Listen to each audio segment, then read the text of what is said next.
Começa agora o BTcast. Teologia é nosso esporte.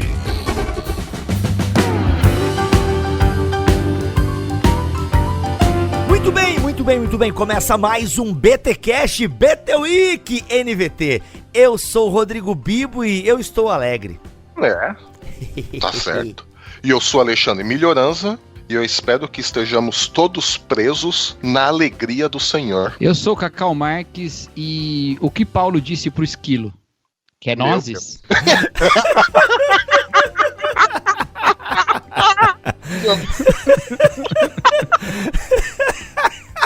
Poxa, Cacau, muito bom. Eu não esperava isso de você, mas muito bom. E eu sou o Victor Fontana e aparentemente o Cacau tá mais alegre que o Bibo, hein? É que andaram me difamando por aí esses dias, dizendo que eu pareço um velho gravando de manhã, então resolvi vir aqui com 3 xícaras de café. Ai, polêmica! Pois é, de velho foi pro tiozão do pavê, mas tudo bem. Com essa piadinha se mostrou um novão agora, né? Muito bom, muito bom. Ah, melhorou. Pelo menos eu tô acordado, né? E eu sou o Paulo On e a alegria está no coração de quem já conhece Jesus. Oh, glória a Deus. Ah, verdade. Bom, essa música aí, mano, marcou minha adolescência, minha infância, não, que eu não cresci na igreja, minha juventude. Ó, o Paulo canta melhor que o Bibo, hein? Olha, hein? Ah, não. Que isso, gente? Que isso? Ô. Ah, mas tá certo aí, ó. Tá vendo, Bibo, como é bom? Não, eu começo a me sentir ameaçado, porque eu já tenho bons hosts aqui em bibotalco.com, né? A galera aí já levou o BTcast muito bem sem mim. Agora o Paulo aparece cantando.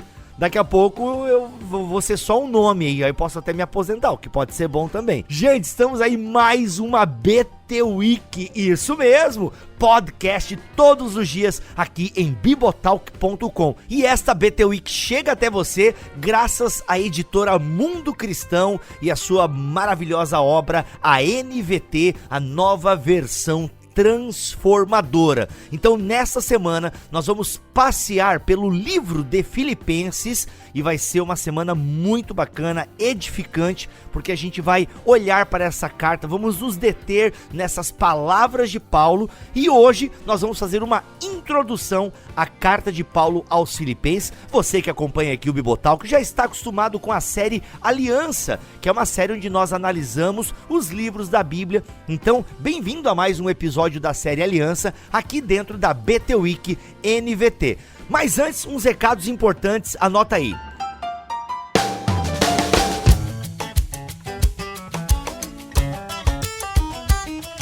Gente, é o seguinte, na postagem deste BTcast tem um link para uma página que nós criamos aqui com a Mundo Cristão, com livros e bíblias com 40% de desconto. Tem muita coisa legal nesta página, então se eu fosse você que quer comprar aí livros da Mundo Cristão, que tem aquela robustez teológica, a gente fez uma seleção legal dentro do catálogo da Mundo Cristão e você tem aqui na página do Bibotalk com a Mundo Cristão desconto de 40%, ok? E frete grátis nas compras acima de R$120. Então aproveita, o link está aqui na descrição deste BTcast.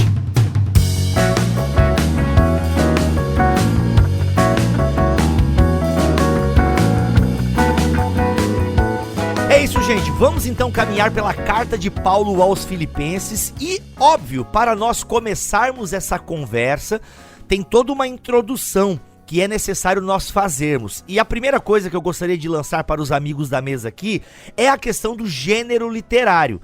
É sabido que a Bíblia, ela contém vários gêneros literários e tal, e a carta e as epístolas, ou carta ou epístolas, enfim, são um gênero literário e ocupam boa parte do Novo Testamento. Eu queria que vocês me explicassem aqui um pouco, e para os nossos ouvintes, essa ideia de cartas, epístolas, que gênero literário é esse, quais são os cuidados que nós devemos ter ao ler esse gênero literário. Afinal, né, o gênero literário de alguma forma nos conduz na interpretação desse texto e tal. Então isso, né, carta, a gente fala assim, abra lá a sua Bíblia na carta de Paulo aos Filipenses, na carta. Alguns usam carta, outros usam epístolas, enfim, vamos tentar ajudar a nossa audiência nessas distinções ou não de carta e epístola, o que são, para que serviam e por aí vai. Vamos lá, pessoal.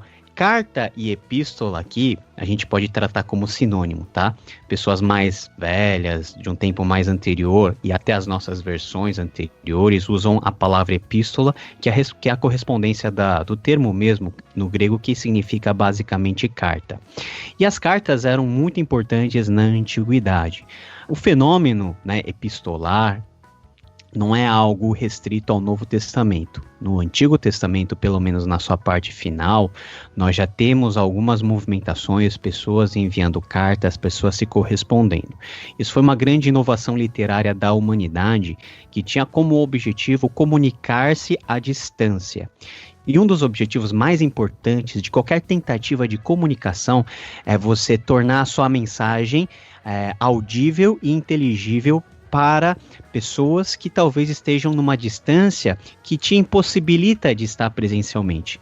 Então imagina no mundo de hoje, né, com todo esse negócio de pandemia, já algumas cidades com lockout aqui no Brasil, você ter que se comunicar com alguém que está tecnicamente distante e impossibilitado de estar no mesmo lugar que você. Hoje nós temos todas as mídias sociais, pelo Skype, hoje nós não sentimos tanto essa falta. Entretanto, antigamente, você não tinha nenhuma dessas facilidades, nem telefone discado você tinha. Então, a única maneira de você transmitir a sua mensagem de forma fidedigna e de forma precisa era por meio da redação de cartas. Então, cartas passou a ser um gênero literário muito usado, com formas bem definidas já no contexto clássico, no contexto greco-romano.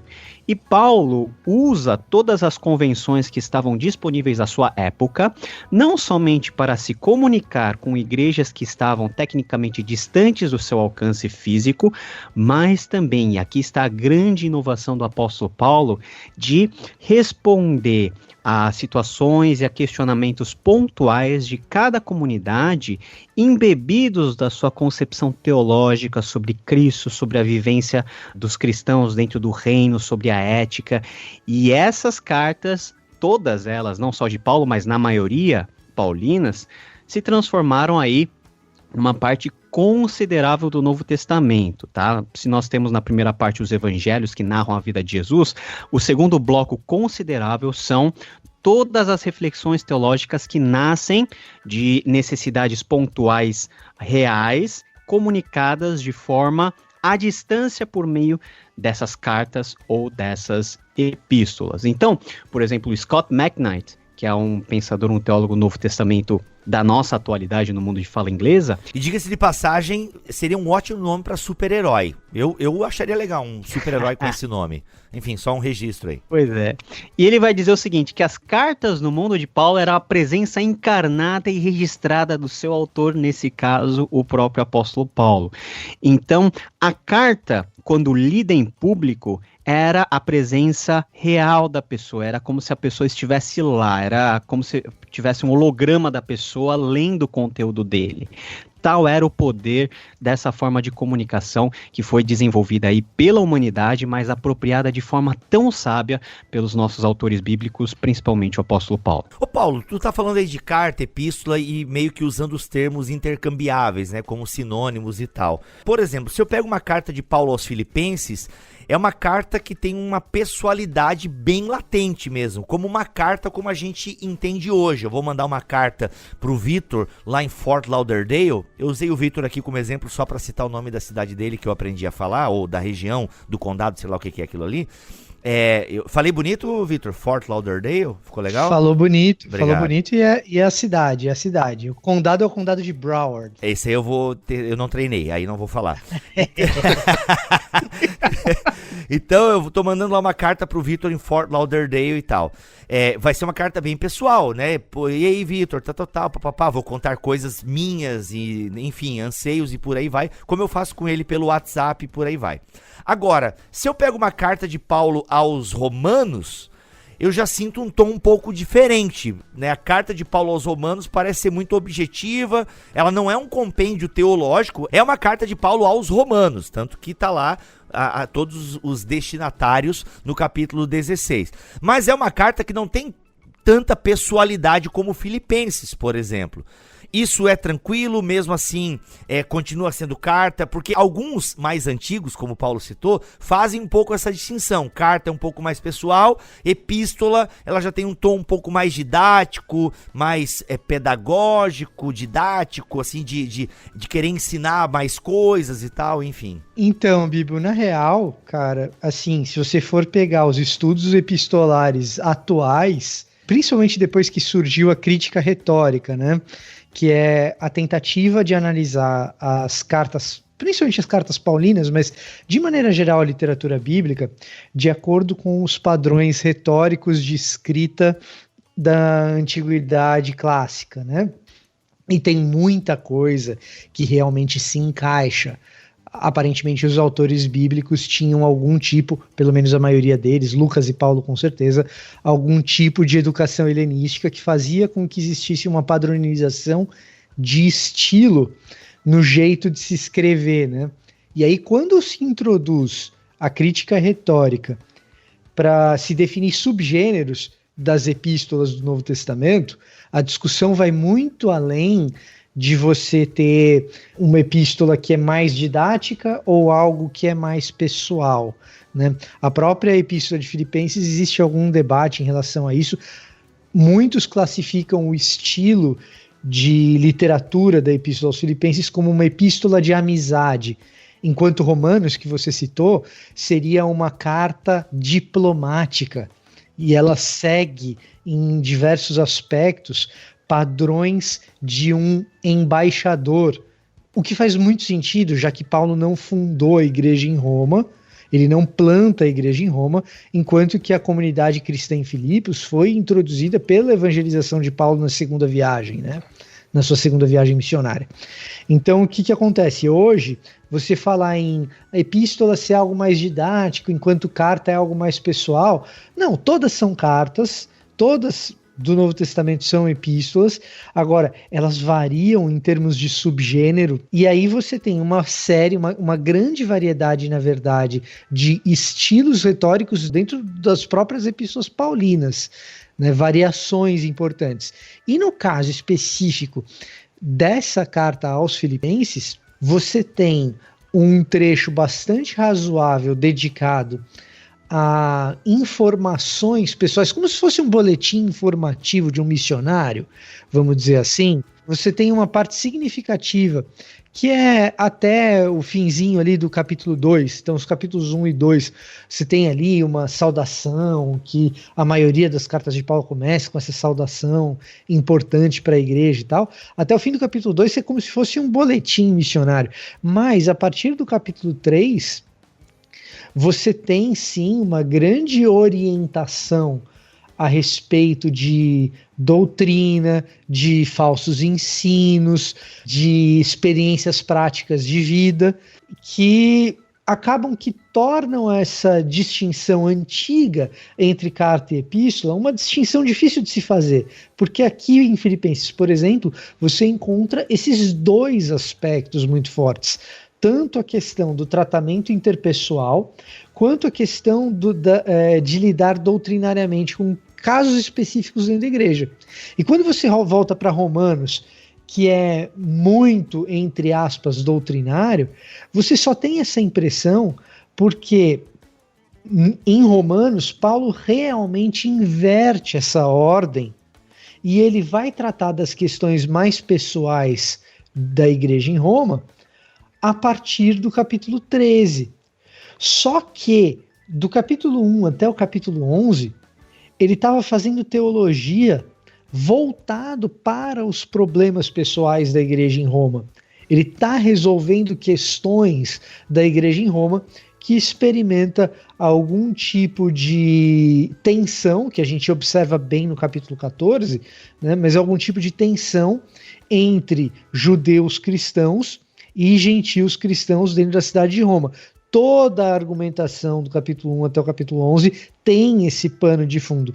Então, essa divisão entre carta e epístola, ela me soa um tanto artificial, em que pese que algumas padronizações dos modelos retóricos mais recentes também possam parecer encaixes um tanto artificiais quando você olha os proponentes desse tipo de abordagem das cartas paulinas, como o Robert Jewett, o Ben Witherington e outros aí que fazem esse tipo de coisa. Me parece também que Paulo não tinha muito em mente esse tipo de classificação ou escrever as epístolas dele conforme um certo modelo retórico, né? Ele varia muito de acordo com a sua audiência e de acordo com a sua necessidade e também de acordo com até a própria idade que ele tinha quando ele escreveu as cartas. Então, as cartas mais pastorais, né, a Timóteo, a Tito, você tem um tom muito pessoal, um tom de quase que de despedida, sendo que outras cartas, as cartas, por exemplo, a Igreja de Tessalônica, tem uma outra tonalidade, abordando temáticas diferentes que não vão aparecer em outras cartas. Então, parece que a gente tem um cenário muito misturado, que talvez não era nem intenção de Paulo se adequar a um determinado tipo de retórica, ainda que ele use muita retórica para isso. Também tem o fato de que não existe na língua grega, pelo menos no texto do Novo Testamento, a diferença lexical entre carta e epístola. É tudo epístola. É tudo considerado a mesma coisa. Então, fazer esse tipo de segregação, a mim, soa um pouquinho artificial. E nessa carta, né, o Vitor tocou muito bem na questão até estrutural. Essa carta, sim, e todas as cartas de Paulo, e todas as cartas do Novo Testamento, Hebreus sai um pouquinho dessa tonagem, mas eles têm uma estrutura formal. Bibo, você lembra que antigamente, não sei se você passou por isso, a gente tinha aula de como escrever carta? Sim. Eu tive. A gente tinha... Caraca, eu não lembro, cara. Ou você faltou, cabulou nessa aula, pode ser, né? Pô, eu devo ter também, mas é que eu nunca levei a escola a sério, mas eu devo ter tido também. É que faz muitos anos que o Bibo tava na escola, gente. Que gratuito isso. Pô, eu tenho só 37 anos, cara. Não, eu tô velho, caraca. Mas o Milho é mais velho, só pra deixar registrado. Lembra que a professora ensinava que você tinha que colocar querido não sei quem, aí você colocava a data, você começava com o corpo da carta, depois você tinha uma maneira de você finalizar, depois você colocava no envelope, na frente você colocava remetente, e atrás você colocava destinatário? Pois é, no padrão clássico nós também tínhamos todas essas convenções, tá? Então, temos no padrão clássico, quando eu falo clássico é o padrão de literatura greco-romana, 3 divisões que uma carta tinha que ter. Primeiro é o que nós chamamos de introdução epistolar, onde há a identificação do remetente seguido do destinatário, com uma breve palavra de bênção e de saudação, que é exatamente o que a gente vê em Filipenses capítulo 1, pelo menos até o versículo aqui 11. Então, a convenção é, por exemplo, Bibo para Victor, saudações. Essa é a convenção. 90% das cartas são escritas assim. O que Paulo vai fazer? Paulo vai acrescentar corpo a essa saudação. Então olha como ele começa. Paulo e Timóteo, escravos de Cristo Jesus, escrevemos a todo o povo santo em Cristo Jesus, que está em Filipos, incluindo os bispos e diáconos. Então você percebe que Paulo vai acrescentando elementos teológicos a partir dessa primeira parte, que é a introdução epistolar. Depois temos o corpo epistolar, que é toda a parte importante da carta, todo o cerne da carta, onde estão os objetivos, onde estão os alvos que Paulo quer atingir com a sua retórica e com a sua redação. E temos a parte final, que está lá no capítulo 4, pelo menos a partir aí do versículo 10, que é a parte de finalização que nós chamamos de conclusão epistolar, onde Paulo vai se dirigir de forma particular a algumas pessoas, vai dar uma saudação e vai dar uma bênção ou um rogo de bênçãos. Então, embora Paulo seja flexível na maneira como ele embute teologia, como ele varia a tonalidade de intimidade ou de conteúdo doutrinário, ele obedece a uma estrutura já consagrada, clássica, e aí nós vemos como, né, muito interessante, a revelação de Deus, ela se amolda, né, ela se acomoda a padrões humanos, porque são justamente os padrões que as pessoas entendiam como carta. Então, essa carta, ela tem toda uma forma que pode ser replicada a qualquer outra carta do Novo Testamento. Estou falando aqui em termos de estrutura e de forma. Essa carta ou essas cartas, né? Essa carta ou essas cartas, olha o Melhorança aí, olha o Vamos falar sobre isso depois, né? É uma especulação aí de que talvez essa carta de Paulo aos Filipenses fosse uma junção de duas. É isso que você está abordando, Milho? 2 ou até 3 cartas, né? Depois a gente pode até desenvolver, mas é como... E não seria tão difícil, porque a gente vai abordar também a autoria, mas em nenhum ponto a autoria de Paulo é contestada. Mas é como alguns vão dizer, né? Como se ele estivesse escrevendo, começou a escrever a carta, ele estava na prisão e ele recebia algumas de visitas também, né? Então é como se ele tivesse parado, ele recebia visitas, recebia notícias, e aí ele para, porque tem que conversar com a visita, ele sabe de alguma coisa nova que ele não tinha conhecimento antes, e aí continua escrevendo a carta. Aí no nosso desenvolvimento depois a gente pode até colocar isso nesses marcadores textuais que ele usa aqui, né? Mas pode também ser uma carta ou 2 ou até 3 cartas, né? De Paulo, a autoria não é contestada, né? Olha só, essa questão de que as cartas eram lidas para a comunidade, isso procede? Eu já pergunto se procede porque as minhas informações são as velhas, pelo jeito. Não, essa parte procede muito. Ah, legal.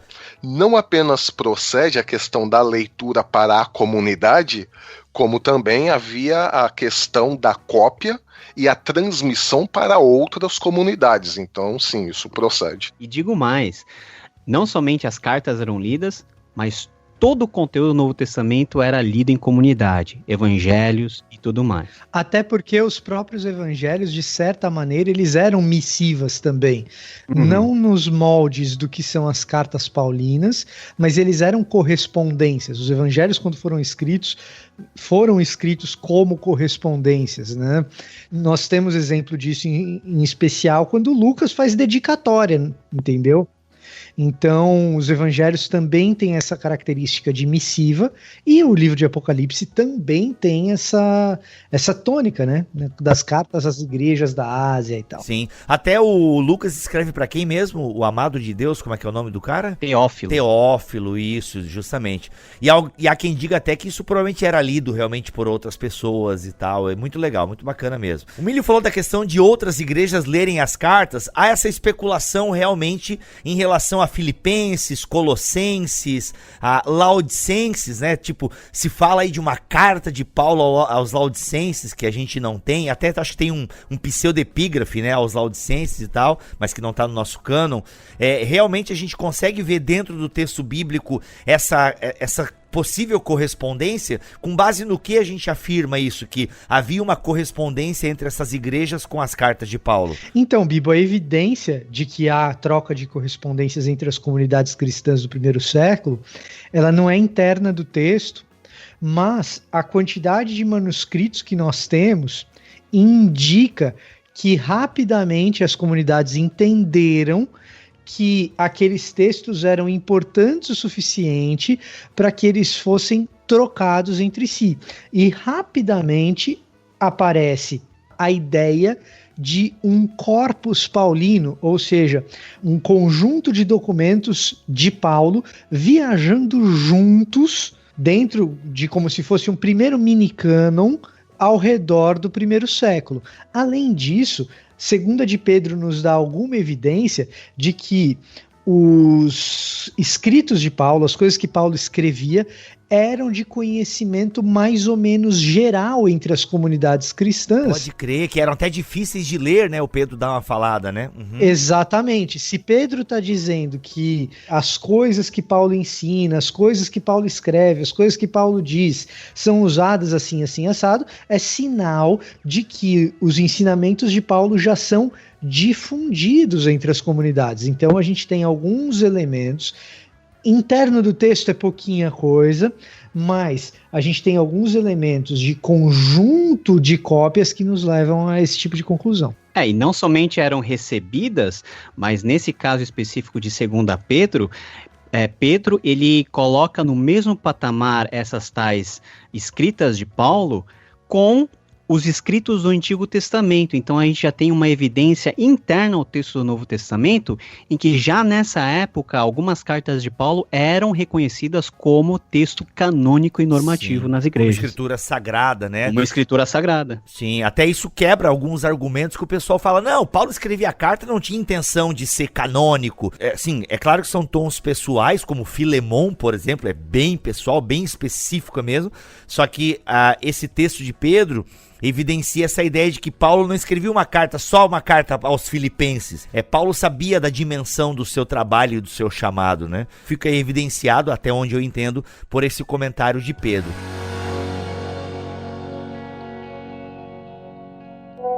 Olá pessoal, aqui é o Daniel da Mundo Cristão. Em 2010, nós da Mundo Cristão iniciamos o projeto Nova Versão Transformadora, juntamente com um comitê formado por alguns dos maiores especialistas em línguas originais no Brasil. Liderados pelos professores Carlos Oswaldo Cardoso e Stephen Kirchner, esse grupo de especialistas se preocupou em traduzir o texto prezando pela fidelidade aos originais. Então, um comitê formado pelo corpo editorial da Mundo Cristão, que é uma editora com mais de 5 décadas de serviço à igreja brasileira, fez uma leitura atenta a questões estilísticas e gramaticais. O resultado se tornou conhecido em 2016, a data de publicação da NVT, e desde então centenas de milhares de pessoas já tiveram acesso ao texto. E a impressão geral foi praticamente a mesma, é um texto verdadeiramente transformador.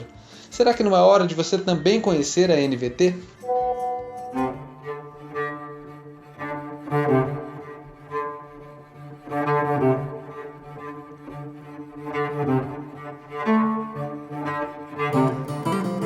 Gente, sobre a autoria, quando nós falamos de introdução a algum livro, a gente sempre discute a questão da autoria. Na nossa Bíblia já está lá, carta de Paulo aos Filipenses, mas a gente sabe que algumas cartas são questionadas e tal. Alguém já comentou aqui no episódio que Filipenses não é questionado pela maioria da academia. Paulo, pode elucidar a gente com alguma coisa aqui? Ô Biba, antes da gente mergulhar nessa questão, eu acho que fica bom até dar um panorama atual de como que está a academia em relação à aceitação da autoria de Paulo conforme as suas 13 cartas, tá? 7 são consideradas indiscutivelmente paulinas, que é 1 Tessalonicenses, Gálatas, 1 Coríntios, Filipenses, Filemon, 2 Coríntios e Romanos. Essas, praticamente toda a academia concorda que sejam fruto aí da pena de Paulo. Até os mais liberais, Paulo? Até os mais liberais? Vamos deixar os liberais um pouquinho no ninho deles, né?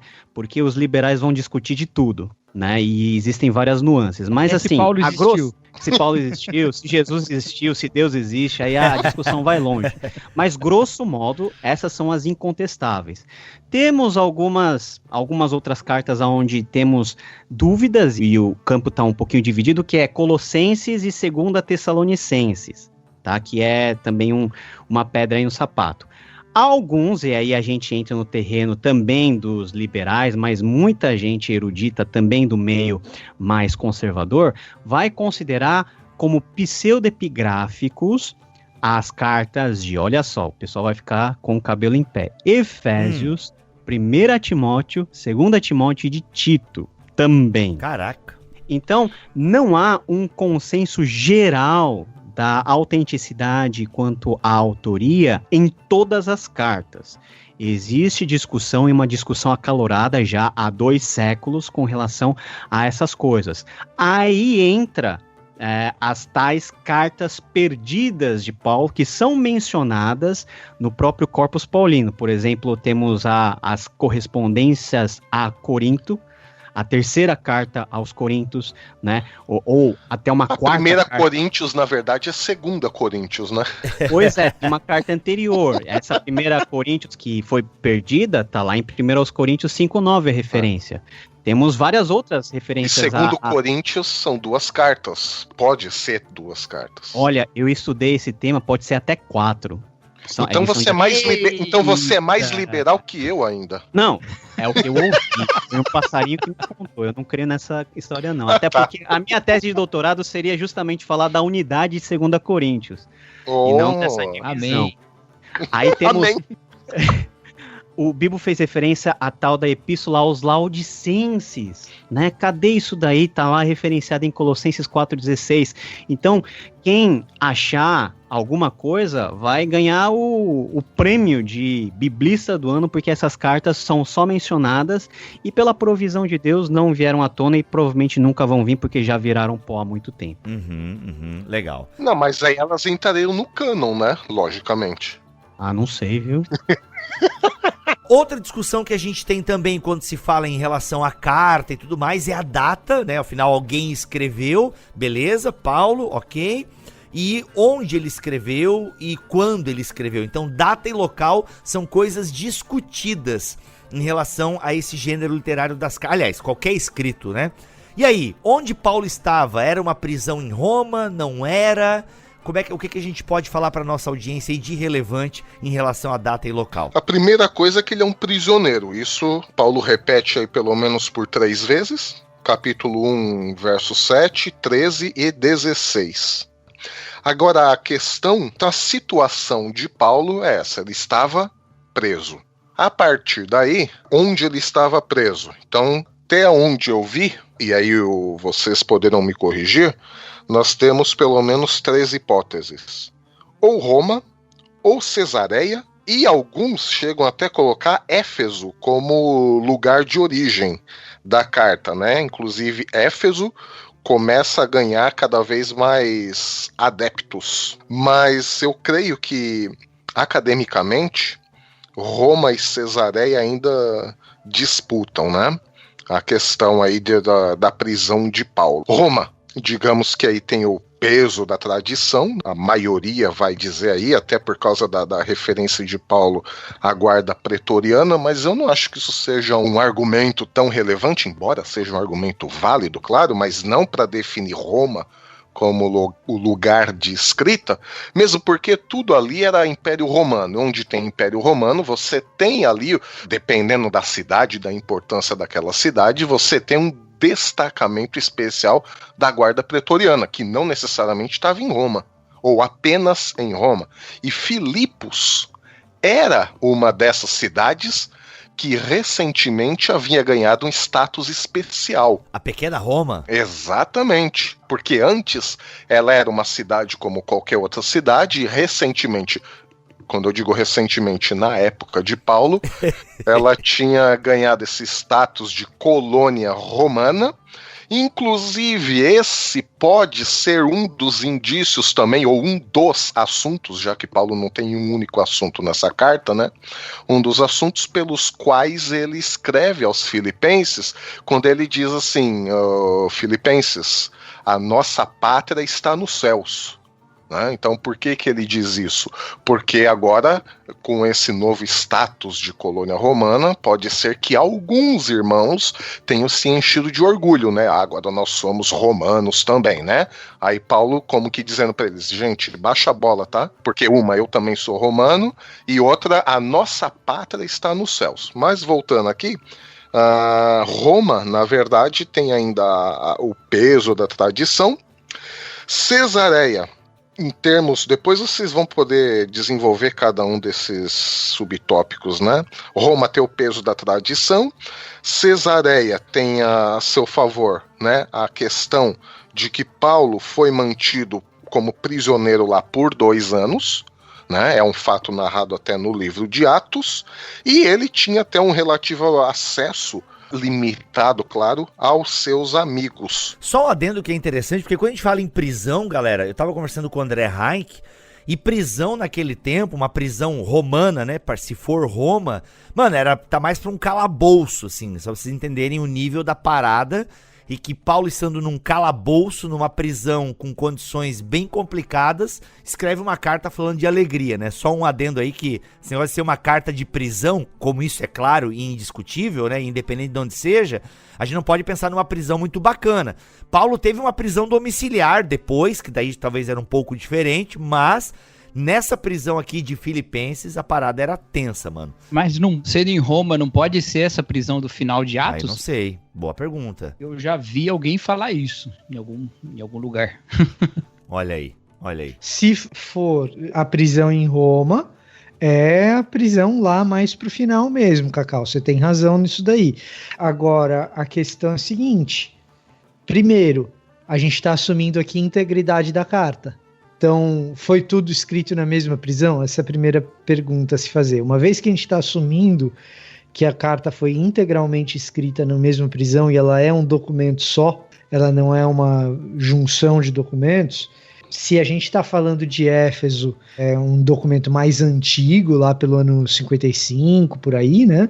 E se a gente está falando de Cesareia, o que parece ser a hipótese mais viável, né? Porque você tem questões aí de proximidade de Filipos, aí o cara calcula a jornada para a carta chegar até Filipos ou não, aí de Roma é muito longe. Tem uma série de suposições aí no meio que realmente fica para imaginação do erudito, muito mais do que lógica ou coerência ou qualquer coisa do gênero, entendeu? Se a gente está falando de Éfeso e Cesareia, certamente são documentos, ou é um documento, a depender da sua posição sobre a integridade da carta, mas é um documento mais antigo. Se a gente está falando de Roma, sim, certamente é um documento mais recente. Mas Paulo é fogo também, né, cara?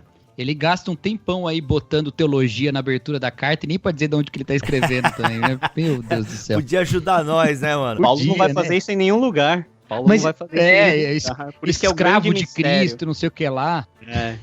Faltou colocar a data, né? Roma, 2 de maio. Caraca, isso seria genial. Mas isso é uma pista interessante. Isso é uma pista interessante a respeito da relação que Paulo tem com essas comunidades, Cacau. Porque, veja só, quando ele diz que ele é prisioneiro, boa, hein? A gente consegue assumir isso com absoluta certeza de que, embora ele não especifique as condições nas quais ele está, a comunidade de Filipos tem essa ciência, conhece essas condições e a gente pode assumir sim que a comunidade entende essa situação de calabouço que o Bibo estava nos colocando, né? Então, aliás, qualquer mecanismo coercitivo da antiguidade, não apenas a prisão, mas qualquer mecanismo coercitivo da antiguidade sempre será mais rigoroso, mais rígido do que aqueles que nós desenvolvemos a partir do iluminismo, do positivismo,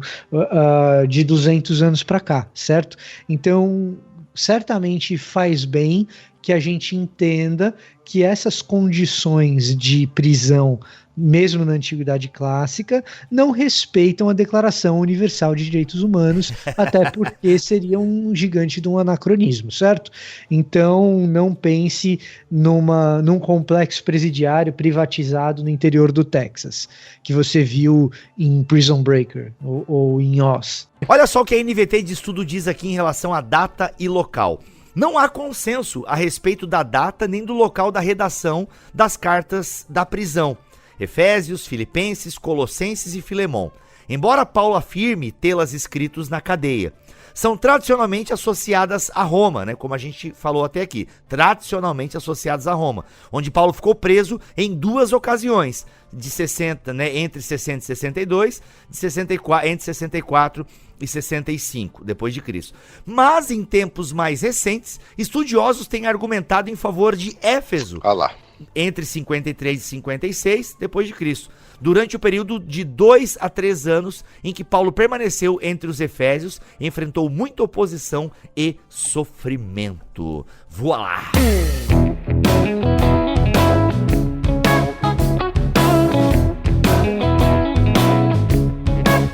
Cacau, pra gente caminhar pro final aqui do nosso papo, eu acho que seria interessante nós trazermos um panorama da carta de Paulo aos Filipenses, né? Um pouco assim da questão do tema da carta, o tema central da carta. Não sei se é possível nós fazermos isso com Filipenses. A gente nota no texto, né, quando a gente lê assim, direto, né, que é a melhor maneira de você ler essa carta.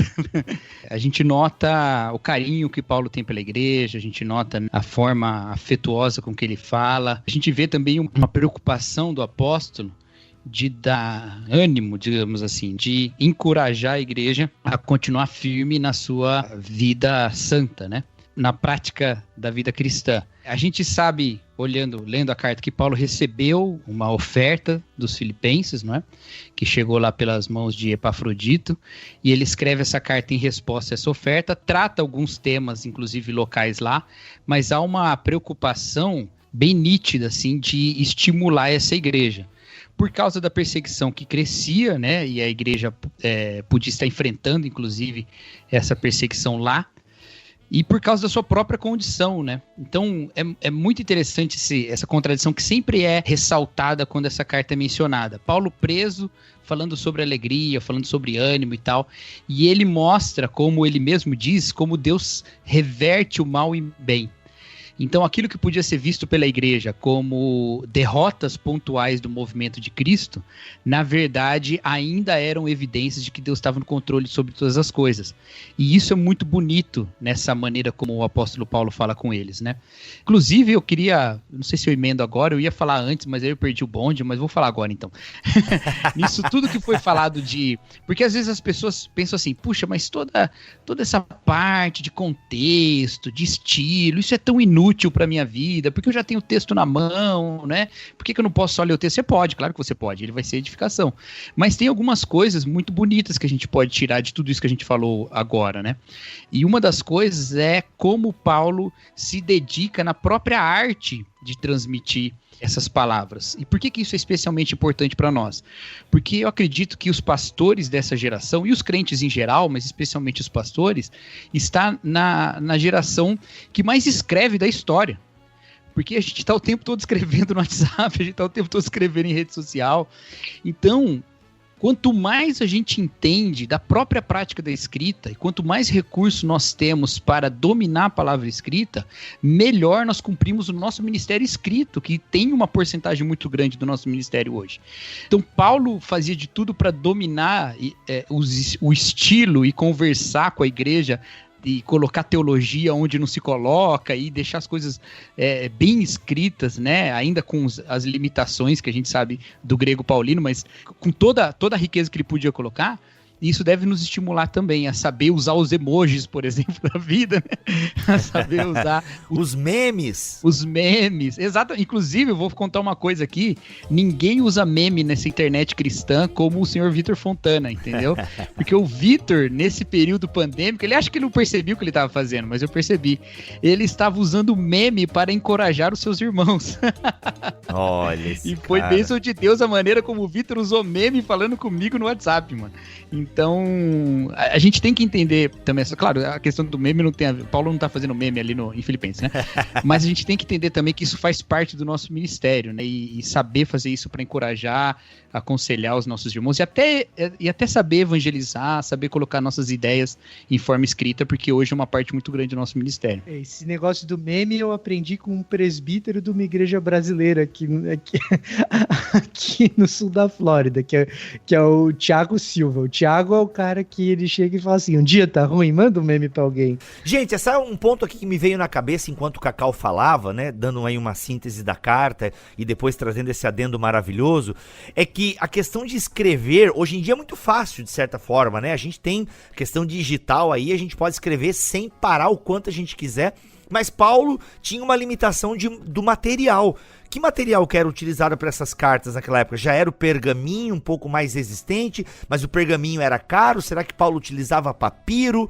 Como é que a gente... Acho que é um detalhe técnico aqui, que eu acho que valoriza ainda mais isso que o Cacau acabou de falar, do esforço, né, da intencionalidade de Paulo. O papel que era usado era o papiro, porque o pergaminho era muito caro e ele e o pergaminho só vai ser produzido em massa, assim, para produção de códices a partir do século IV e V da era cristã. Então, papiro era algo relativamente mais barato, não tão barato como os papéis, o chamequinho que a gente vê, que a gente compra na venda, era caro, mas relativamente mais barato do que o pergaminho. E ele tinha à disposição tinta, né, feita com minerais ou até com carvão misturado a uma solução, um solvente, óleo, alguma coisa assim. E o detalhe é que Paulo tinha que pagar do bolso dele todo esse material, né? E a gente falou um pouco da prisão de Paulo. Qualquer agente aí dos direitos humanos ia ficar arrepiado com a condição que era as prisões na época, e na maioria dos casos os presos tinham que arcar com as suas próprias despesas dentro da prisão, então não havia rango de graça. Então Paulo, além de investir na sua comida e na sua subsistência dentro da prisão, ele teve que tirar do bolso dele, ou também dos recursos que ele poderia angariar dos seus apoiadores, dos seus patrocinadores, todos os recursos para a confecção desses papéis. E até essa questão de prisão me lembra que a igreja de Filipos provavelmente começou num evento envolvendo a prisão. Sim, inclusive foi a primeira igreja de Paulo em solo europeu, né? Teve a conversão do carcereiro, e sim, é uma igreja. Depois, né, claro, tem a questão até da comerciante Lídia, né, e realmente aí a igreja, um dos locais que a igreja em Filipos nasceu, foi a prisão. Olha aí. Gente, carta de Paulo aos Filipenses. Olha só o que diz aqui a introdução da Bíblia de Estudo NVT. Como é que podemos viver como cristãos em um mundo não cristão? Que atitude devemos ter quando as pessoas ao redor são hostis à nossa fé? Paulo enviou essa carta comovente para dar ânimo aos cristãos perseguidos da igreja em Filipos e fortalecê-los em meio às dificuldades que enfrentavam. O apóstolo redigiu a carta enquanto estava preso, ele próprio sofrendo por causa de sua fé.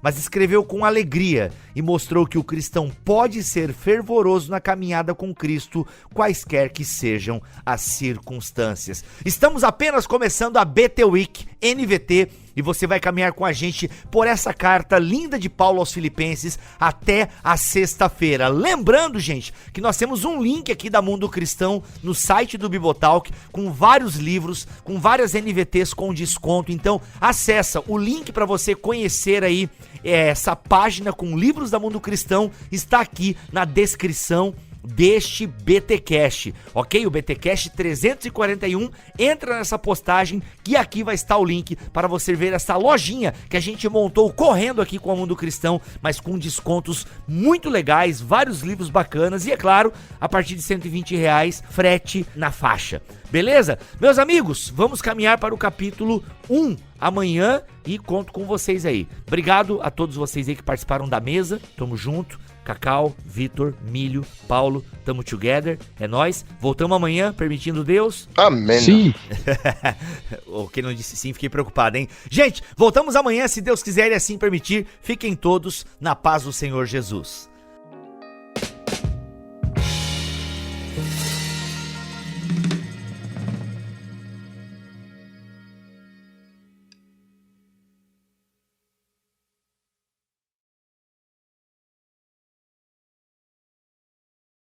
Aí a gente tá no tópico autoria. Alguém gostaria de fazer algum comentário, considerando aquilo que o Paulo já falou? Eu acho que foi Paulo.